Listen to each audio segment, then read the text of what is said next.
اور دیکھیے، یہ بھی غور کیجئے، اللہ تعالیٰ نے فرمایا کہ جو نیک عمل کرے وہ مرد ہو یا عورت ہو لیکن ہو مومن، وَهُوَ مُؤْمِنٌ، وہ مومن ہو، تو اللہ تعالیٰ قرآن میں فرماتا ہے اگر وہ مرد ہو یا عورت ہو وہ مومن، جب اچھے عمل کرے گا، نیک عمل کرے گا تو کیا فائدہ ہے اس کا؟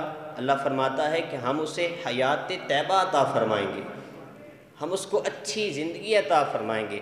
اب اس آیت پر غور کریں کہ اللہ تعالیٰ نے کیا فرمایا کہ جو عمل کرے نیک، اچھے عمل کرے تو ہم اسے کون سی زندگی عطا فرمائیں گے؟ حیات طیبہ۔ سوال یہ پیدا ہوا کہ حیات طیبہ کون سی زندگی ہے؟ تو اگر ہم تفسیروں کا مطالعہ کریں تو پتہ چلتا ہے کہ تفسیر فتح القدیر ہے، اس میں صاحب تفسیر نے حضرت امام جعفر صادق کا قول نقل کیا۔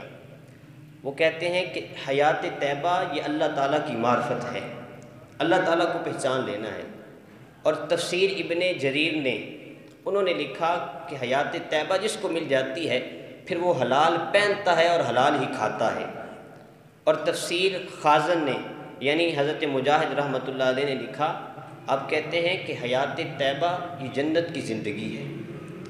جو اچھا عمل کرے، مرد ہو یا عورت ہو مومن، تو ہم اسے حیات طیبہ عطا کرتے ہیں۔ کیا مطلب؟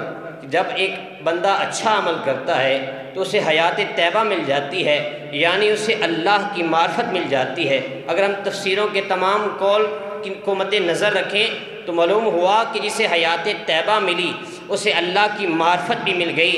ارے وہ کھاتا ہے تو حلال کھاتا ہے، ارے وہ پہنتا ہے تو حلال پہنتا ہے، اور پھر وہ قبر میں داخل ہوتا ہے تو اس کی قبر جنت کے باغوں میں سے ایک باغ بن جاتی ہے، اس کی قبر جنت کے باغوں میں سے ایک باغ بن جاتی ہے۔